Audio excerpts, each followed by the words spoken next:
Latinoamérica es un lugar realmente hermoso, pero como todo en el mundo también tiene un lado oscuro, y hoy vamos a conocerlo.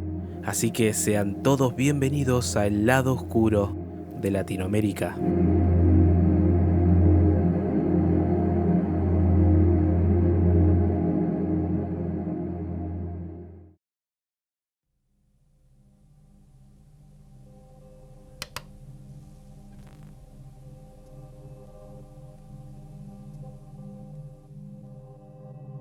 A principios del año 2022, una joven se presentó ante la policía para realizar una denuncia en la ciudad de La Paz, Bolivia.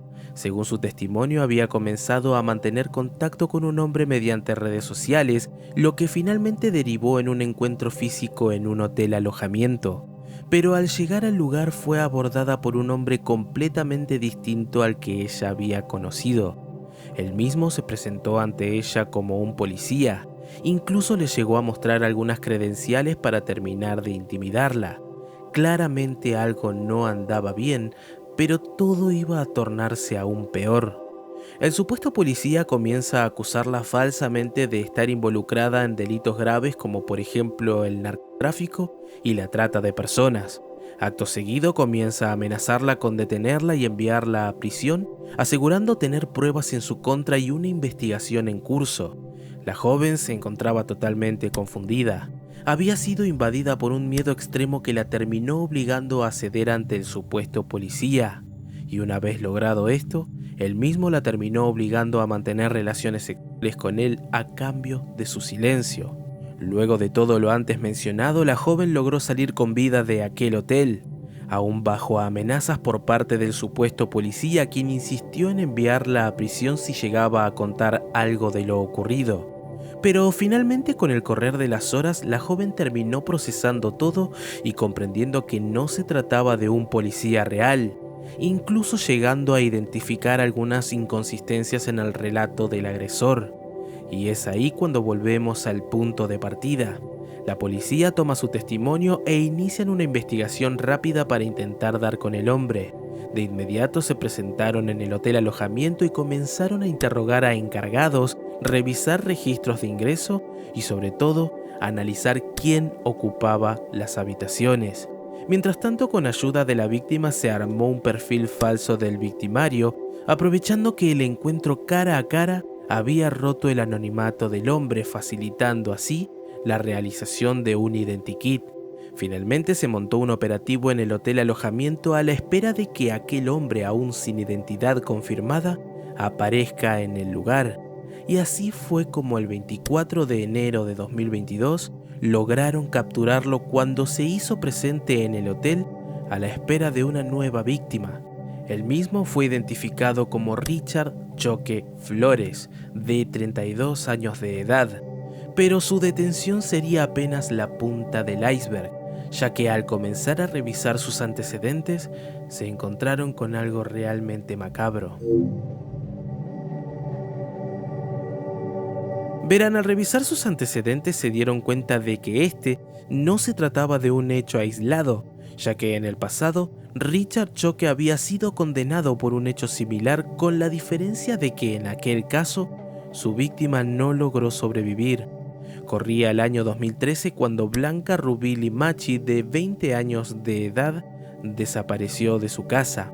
Según fuentes oficiales, Richard había comenzado a mantener contacto con ella tiempo atrás mediante redes sociales. Luego de generar la confianza suficiente, concretaron un encuentro el cual tuvo lugar en una vivienda vinculada a Richard en El Alto, la segunda ciudad más grande de Bolivia, ubicada junto a La Paz. Pero la historia iba a terminar de la peor manera. Una vez en el lugar, Choque agredió físicamente a Blanca, dejándola gravemente herida. Acto seguido, con la joven indefensa bajo su poder, la terminó violando. Finalmente la deja agonizando durante horas hasta que la víctima termina muriendo a causa de las lesiones.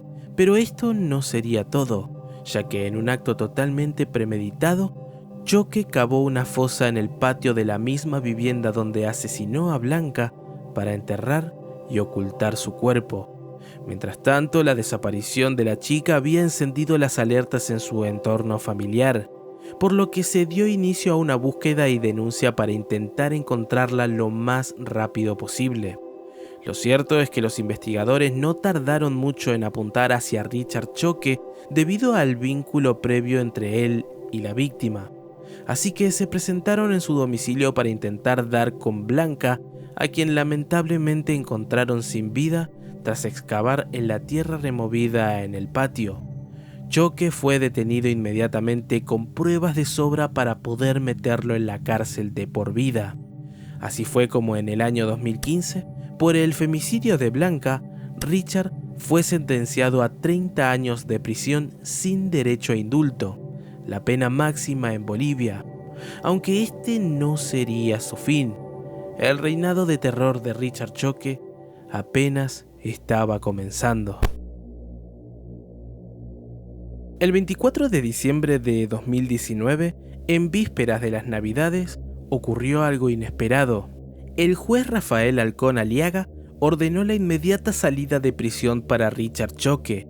La justificación formal fue que se le otorgaba la prisión domiciliaria debido a que el condenado padecía una enfermedad grave y la cual no podía recibir tratamiento adecuado detrás de las rejas. Aunque luego de su captura final en el año 2022, se constató que Choque no sufría de ninguna enfermedad de ese nivel. Otras investigaciones determinaron que el juez antes mencionado habría recibido una coima por parte del mismo Richard.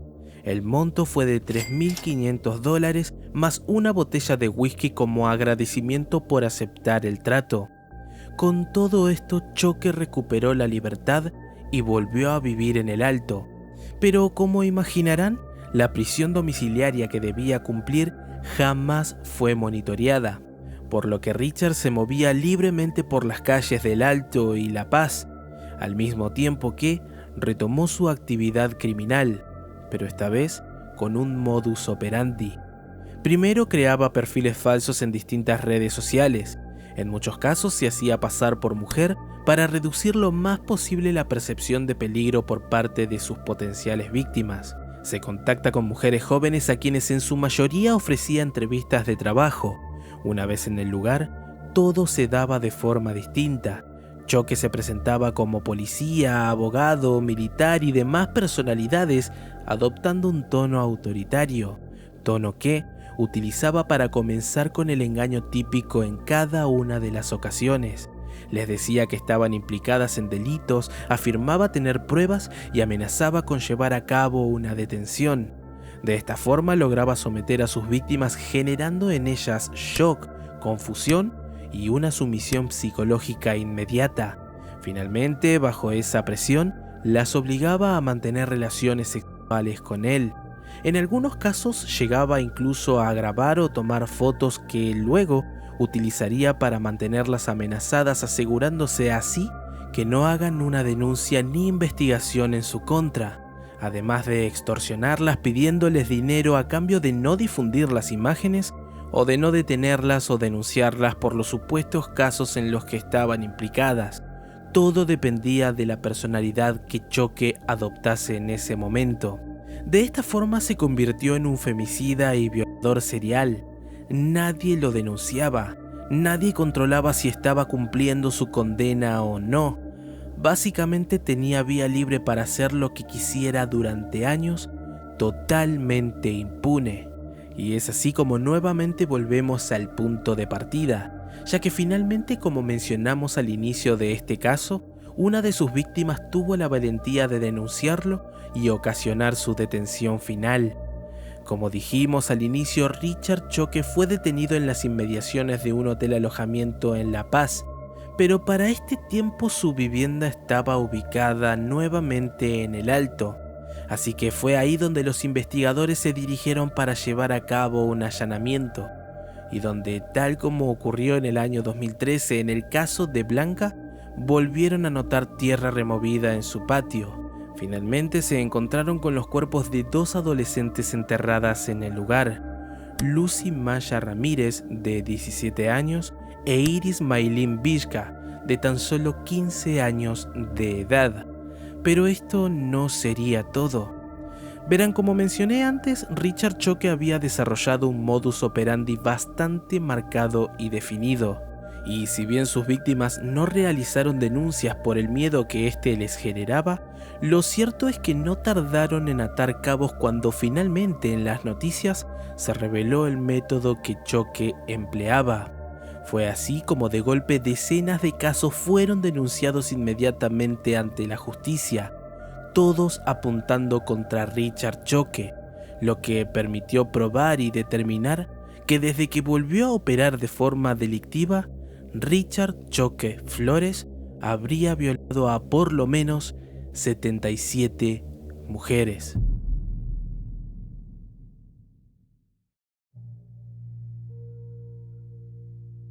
En la actualidad, Choque se encuentra recluido en un penal de máxima seguridad.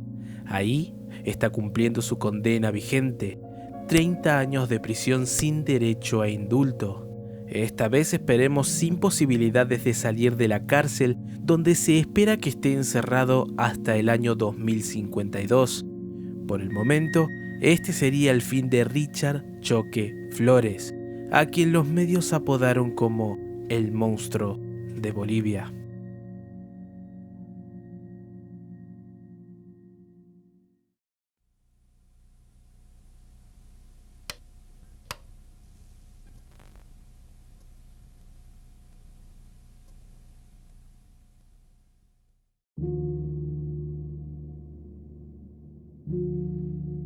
...2 de octubre de 1996, Lima, Perú. El vuelo 603 perteneciente a la aerolínea Aeroperú se prepara para partir desde el Aeropuerto Internacional Jorge Chávez con destino a Santiago de Chile con 70 personas a bordo, 61 pasajeros y 9 tripulantes, entre ellos el comandante Eric Schreiber, de 58 años de edad, y el copiloto David Fernández, de 42. Pocos minutos habían pasado de la medianoche de aquel 2 de octubre y, según reportes, la noche estaba ideal para volar. Finalmente, el vuelo despega aproximadamente a las 0:42 de la madrugada. Durante los primeros minutos, la salida es aparentemente normal. El avión asciende sobre el Océano Pacífico en plena oscuridad, lo que obliga a los pilotos a depender por completo de los instrumentos. En este escenario, el sistema pitot estático es vital. Aunque el mismo proporciona datos básicos como la velocidad y la altitud, se vuelve crucial cuando no existen referencias visuales externas. Y si bien este sistema funciona en todo momento, su importancia es máxima en vuelos nocturnos o de baja visibilidad, ya que sustituye la percepción visual del piloto por datos precisos de presión. Pero aproximadamente 5 minutos después del despegue, algo comienza a fallar.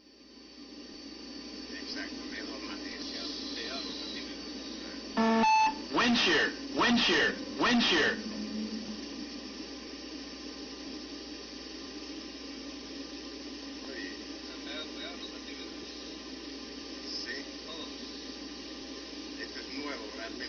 A los pocos minutos de haber despegado, el copiloto nota que los altímetros se quedaron pegados. Es decir que pese a que el ascenso del avión era evidente debido al despegue, los altímetros se habían quedado en cero. Al mismo tiempo que comenzó a sonar la alarma wind shear, lo que suele indicar un cambio brusco en la velocidad y la dirección del viento, algo determinante para la estabilidad de la aeronave, y es en este punto que la confusión comienza a hacerse presente.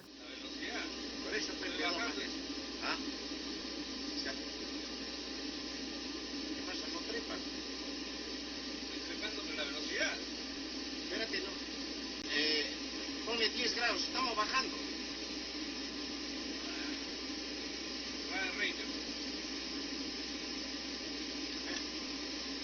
Qué raro. Mira a la derecha.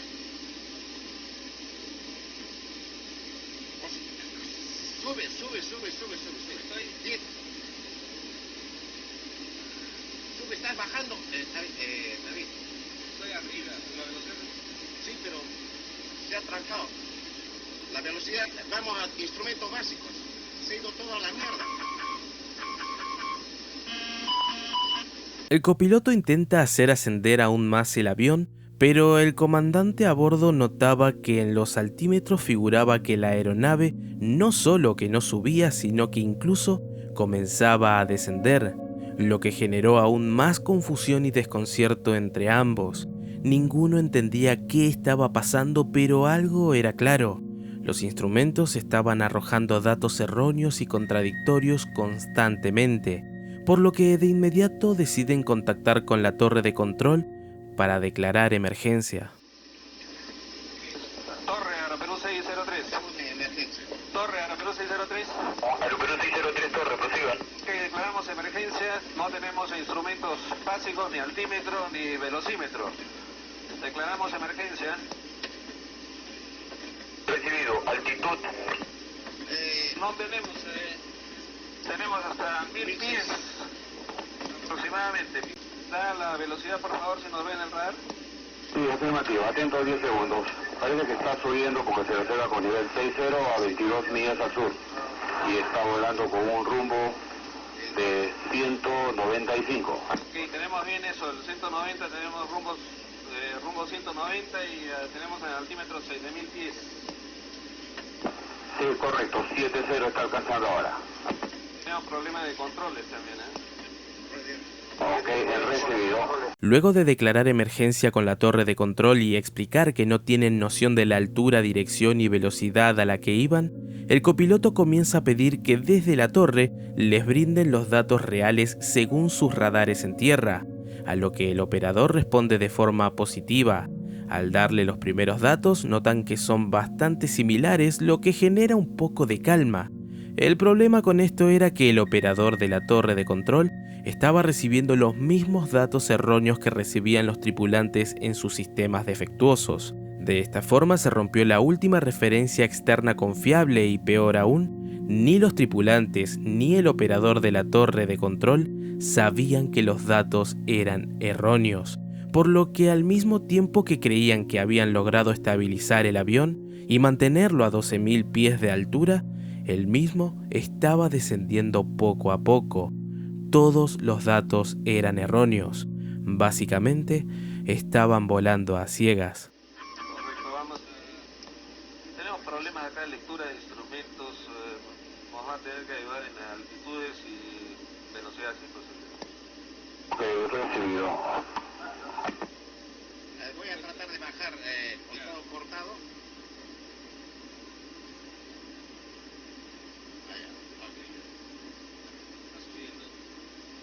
No, bajemos a 10.000 pies. ¿Por qué será tanto la velocidad? ¿Será la velocidad real? No puede ser.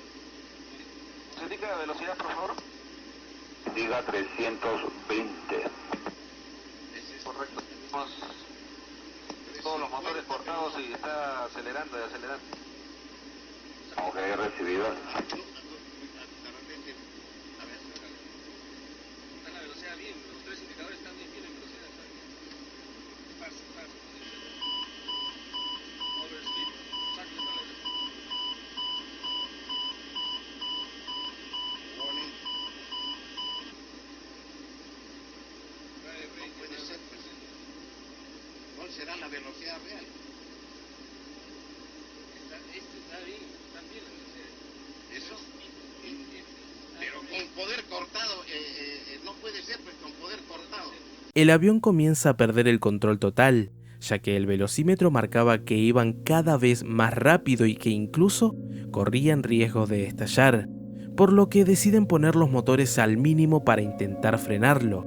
Aún así, el velocímetro indicaba que en lugar de perder velocidad, la misma seguía aumentando. La realidad es que los velocímetros estaban fallando. El avión de por sí iba lento y al reducir aún más la velocidad confiando en los sensores, solo lograban que el avión caiga cada vez más. La confusión era total, no había lógica alguna. La confianza que tenían en los datos de la torre, que también eran erróneos, los hizo creer un poco en los velocímetros sin saber que estos en ningún momento arrojaban datos reales. Y es en este punto que el nerviosismo comenzó a ganarles. Overspeed. Está con speed brake.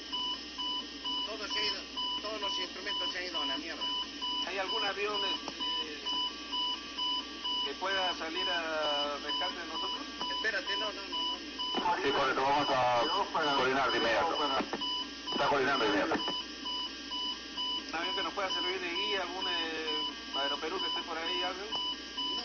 No le digas nada a eso. Sí, porque ahorita estamos en PC. Atiende, tenemos un 707 que va a salir para Pura West y le está avisando. Es ficticio. No, si tenemos cheque, ¿cómo no va a estar? Checa, pero 9.000 pies si te indica, sí, pues, es ficticio. Todo el pitón se ha ido, el AirData se ha ido a la mierda. Para Perú 603, su base está informando si sus dos sistemas de computadoras están fuera de servicio. Tenemos ningún instrumento funciona de velocímetro, tenemos alarma de alta velocidad y no, aparentemente no. La situación escaló a un punto de no retorno. Las alarmas parecen haberse vuelto locas. El copiloto pide a la torre de control que les envíen un avión de rescate que sirva como guía. Es decir que en lugar de seguir confiando en radares y velocímetros, piden que un avión los alcance y vuele cerca de ellos para así tener datos más concretos. El capitán se da cuenta de que todo lo que estuvieron viendo en los altímetros y velocímetros era ficticio. La desesperación ya se apoderó de la situación. Desde la torre de control les informan que el avión de rescate estaría casi listo para salir por ellos, pero entonces una nueva alarma comienza a sonar indicando que estaban demasiado cerca de la superficie. Faltan pocos minutos para el desastre. El 707 estaría listo para 6 minutos para proseguir con la ayuda. Too low terrain. Too low terrain. Too low terrain. Too low terrain. Too low terrain. Too low terrain. Too low terrain. Alarma de terreno. Too low terrain. Alarma de terreno. Too low terrain. Según el monitor de indicamos el 100, volando con rumbo hacia el noroeste. Too low terrain. Too low terrain. Terreno y Too low terrain. justamente a 10.000 pies. Too low terrain. Según el monitor indicamos 105. Wind shear. Wind shear. Wind shear. Todas Too low terrain. horas a los Too low terrain. Too low terrain. Recibido la Perú Too low terrain. Wind shear. Wind shear. Wind shear. No lo entiendo. Too low terrain. Recuerda que está efectuando orientación a la izquierda. Está circulando hacia el oeste. Sí, Mateo, estamos rumbo a 250, pero estamos yendo hacia el mar porque tenemos mensaje de terreno, alarma de terreno. Sí, afirmativo, se recuerda que está a 42 millas volando con rumbo hacia el oeste, rumbo 250 hacia el oeste. Que estamos sobre el agua, ¿no es cierto? Afirmativo, sobre el agua, está a 42 millas al oeste. El copiloto se da cuenta que estaban volando muy cerca del agua y pide confirmación por parte de la torre. La mezcla de alarmas sonando al mismo tiempo que él y el capitán hablan desesperados buscando una lógica que simplemente no existía para el problema que estaban teniendo, dan nota de la dura situación que estaban atravesando. Tan solo escuchar esta grabación resulta algo desesperante. Imagínense estar en esa cabina sin saber qué es lo que hay afuera. Todo lo que intentaron tristemente fue inútil. Y es así como el vuelo 603 llegaba lentamente a su fin. Ok. No tenemos como 370 nudos. ¿Estamos bajando ahora? Tercero, la misma velocidad, está con 200 de velocidad aproximadamente. ¿200 de velocidad? 220 de velocidad sobre el terreno, reduciendo la velocidad ligeramente. Carajo, ahorita estableamos. Sync rate. Sync rate. Sync rate. Sync rate.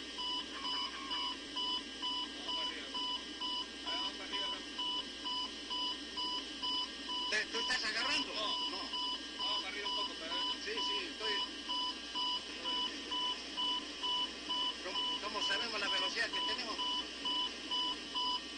Yo quiero sacarle esa mierda.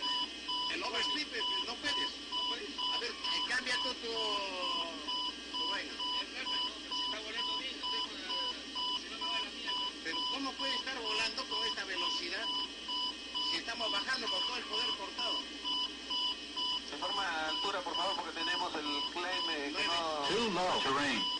Too low terrain. 700 según la Too low presentación. terrain. Too low terrain. Está en 700. Too low terrain. Too low terrain. ¿Cuál es la altura que indica el avión? Tiene Too una low referencia. terrain. 700 en los... Too low terrain. Too low terrain. Too low terrain. ¿Cuenta bien? Too low terrain. Too low terrain. 370 Too low terrain. Too low terrain. Too low terrain. Too low terrain. Too low terrain. Too low terrain. Too low terrain. Too low terrain. Too low terrain. ¿Pero qué hacemos con el tren? No sabes qué ver. Estamos impactando en agua. Dale, Merrida. Too low terrain. Too low terrain. Too low terrain. Too low terrain. Too low terrain. Too low terrain. Nos vamos a invertir.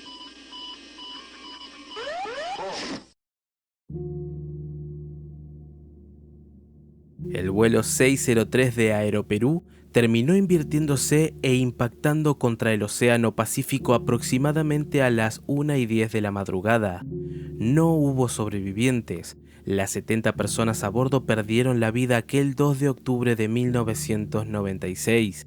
Pero, ¿qué fue lo que ocurrió? ¿Cómo puede ser que un avión de repente comience a fallar de tal forma siendo que había pasado por mantenimiento previamente? Bueno, acá es donde justamente nace el problema.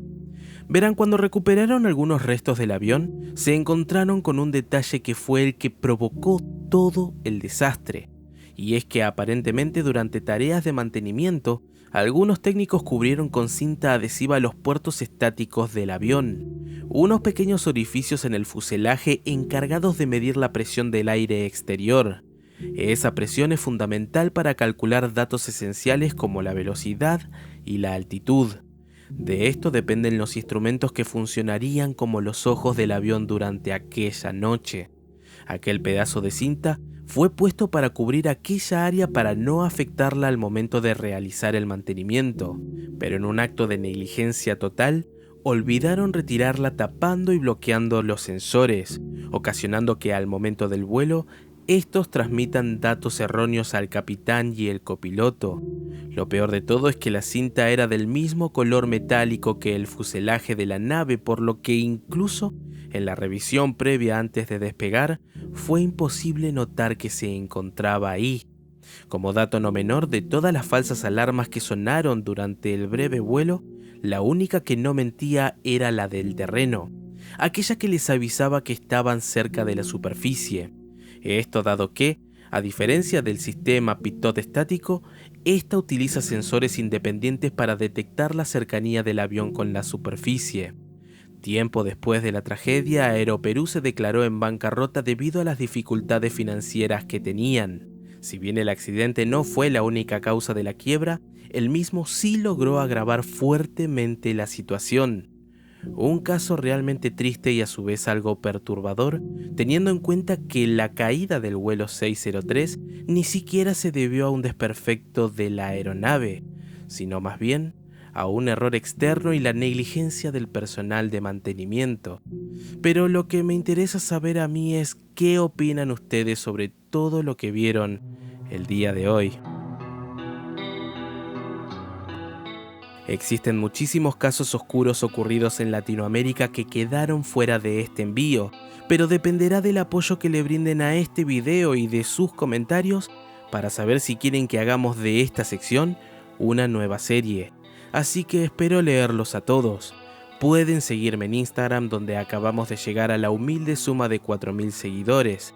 Recuerden que ahí publico contenido extra y aviso cada vez que subo un nuevo video. No olviden dejar un like y suscribirse si les interesa este contenido, y si comparten este video, se los agradecería muchísimo. Les mando un abrazo enorme y nos estaremos reencontrando en un próximo video.